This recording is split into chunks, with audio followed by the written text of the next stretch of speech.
हाँ जी बच्चों, next question देखते हैं।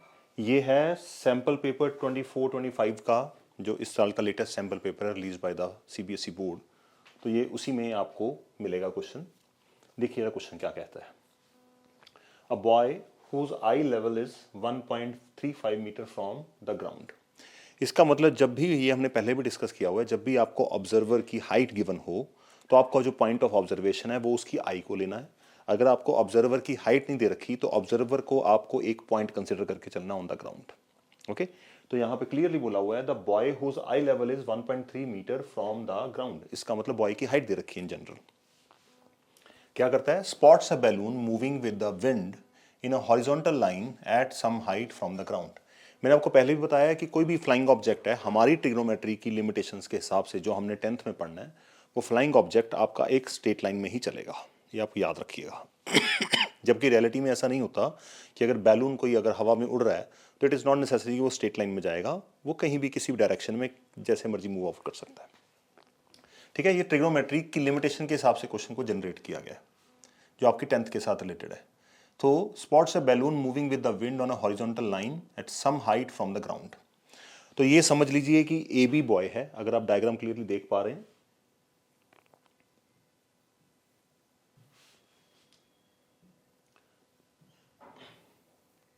A B is the position of the boy. यहां से उसने बैलून को देखा अपने आई पॉइंट से, ए से।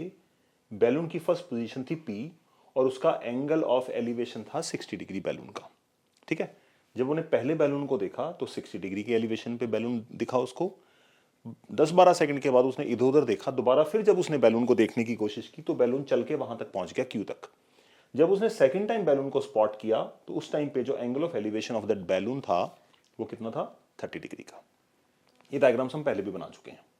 अब यहां पे हमें और क्या गिवन है, यहां पे P से लेके Q तक बैलून को पहुंचने के लिए टाइम कितना लगता है बच्चों, क्लियरली गिवन है। Time taken to travel 12 second लगते हैं, ये मैंने 12 सेकंड यहां पे लिख दिया।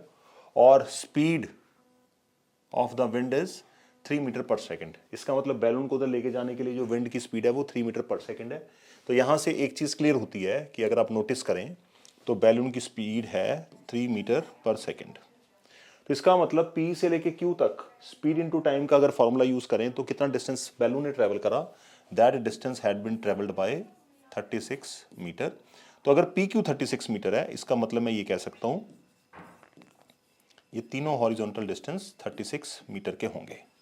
तो हमसे क्या पूछा गया, बैलून की हाइट पूछी गई है। यहां पे सबसे इंपॉर्टेंट क्या है, you have to be in the right angle triangle.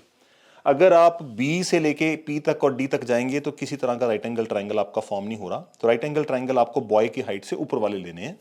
APC एक राइट एंगल ट्राइंगल है और AQE दूसरा राइट एंगल ट्राइंगल है। तो इसकी हेल्प से आप QE निकाल सकते हैं। क्या निकाल सकते हैं, QE निकाल सकते हैं। अगर आपने QE निकाल ली, QE की लेंथ में ये 1.5 मीटर बॉय की हाइट थी तो 1.5 मीटर उसमें प्लस करेंगे तो आपके पास बैलून की हाइट फ्रॉम द ग्राउंड आएगी। चलिए क्वेश्चन में बढ़ते हैं, देखते हैं आगे इसको कैसे सॉल्व किया जा सकता है। डिस्क्रिप्शन मैंने सारा लिख दिया यहाँ पे ऑलरेडी। सो सबसे पहले हम चलते हैं छोटे ट्राइंगल में, फिर बड़े ट्राइंगल में, क्योंकि हमें निकालनी है लेंथ PC या QE कोई भी निकल आए। तो उसके लिए देखिए, अगर आप छोटे ट्राइंगल में जाते हैं APC में, तो यहाँ पे आपके पास कोई डायमेंशन नहीं है, आपके पास कुछ भी नहीं है इसमें। और अगर आप बड़े ट्राइंगल में जाते हैं तो QE नहीं निकाल सकते, क्योंकि आपके पास A से लेके E तक पूरी लेंथ नहीं है।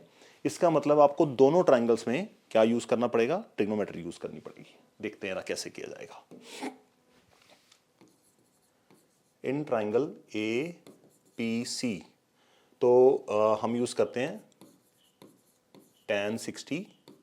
तो 60 के लिए परपेंडिकुलर कौन सी होगी बच्चों, ये परपेंडिकुलर है और ये होगा इसका बेस। तो perpendicular over base that is PC over AC। तो tan 60 क्या है हमारे पास, √3। PC की लेंथ हमें पता नहीं है, PC को हम H लेट कर लेते हैं यहाँ पे। इस लेंथ को H लेट कर लेते हैं। तो PC आ गई H over AC, cross multiply करते हैं तो H comes out to be √3 AC। तो मेरा फॉर्मूला क्या चलता है, मैं हर बार कोशिश करता हूं कि जो कॉमन साइड है दोनों ट्राइंगल्स में उसी की इक्वेशन बनाने की कोशिश करूं। तो एच और एच दोनों ट्राइंगल में कॉमन साइड है, तो मैंने एच की इक्वेशन बना ली। दूसरे ट्राइंगल में चलते हैं बच्चों। दूसरा ट्राइंगल है in triangle A Q E. तो यहां पे हम यूज करेंगे tan 30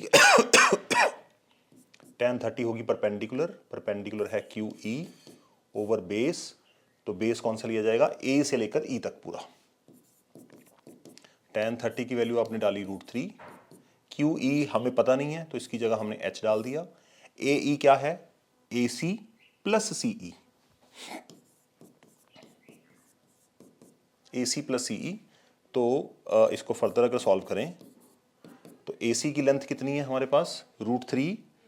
ए सी की लेंथ हमारे पास कंप्लीट है नहीं, और ए सी को ए सी रख लेते हैं।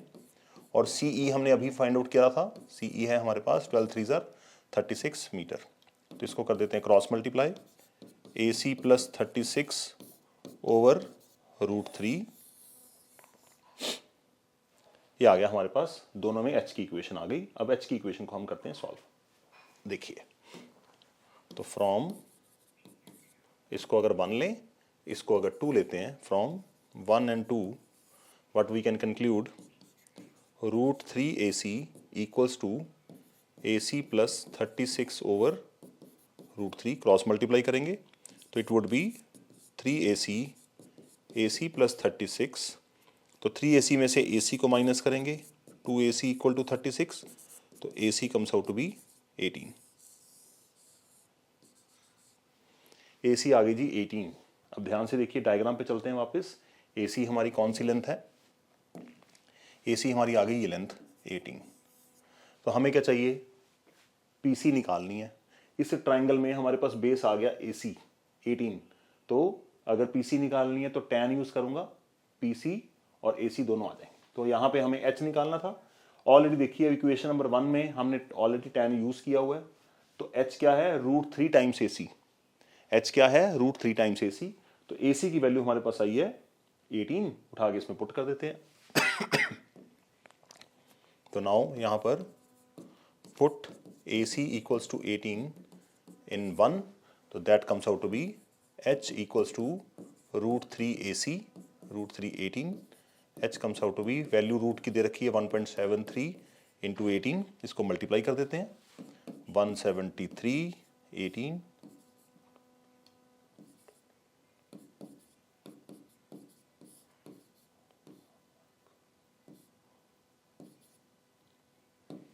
तो इसका मतलब H आया मेरे पास 31.14 metre. Therefore, the height of balloon from ground। अब डायग्राम में देखिए, H हमारे पास सिर्फ और सिर्फ इतना पोर्शन है P से लेके C तक, बट हमें बैलून की लेंथ चाहिए, हाइट चाहिए ग्राउंड से, तो P से लेके D तक चाहिए। इसका मतलब PC प्लस CD दोनों को ऐड करेंगे। CD AB EF सारी क्या हैं, सेम ही हैं। तो 30.14 और उसमें 1.34 ऐड करेंगे, इज इक्वल टू 31.14 प्लस 1.35। तो इनको ऐड करेंगे, यहाँ पे आएगा 49 और 31 and 1 32 मीटर। ये हमारे पास आंसर हमें देना। यहाँ पे एक बात नोटिस करिएगा, कई बार एग्जाम में आपको बोला जाता है कि write your answer correct to 1 decimal place. ये भी आपको बोल सकते हैं यहाँ पर। तो यहाँ पे हमारा आंसर कितने डेसिमल प्लेस पे है, हमने अपना आंसर दिया 2 डेसिमल प्लेस पे। तो अगर 1 डेसिमल प्लेस तक इसको करेक्ट करना हो तो 9 को राउंड ऑफ करेंगे, राउंड अप होएगा, क्योंकि 9 5 6 7 8 9 के ग्रुप में है, तो ये जाएगा और पीछे वाले नंबर को 1 देके जाएगा।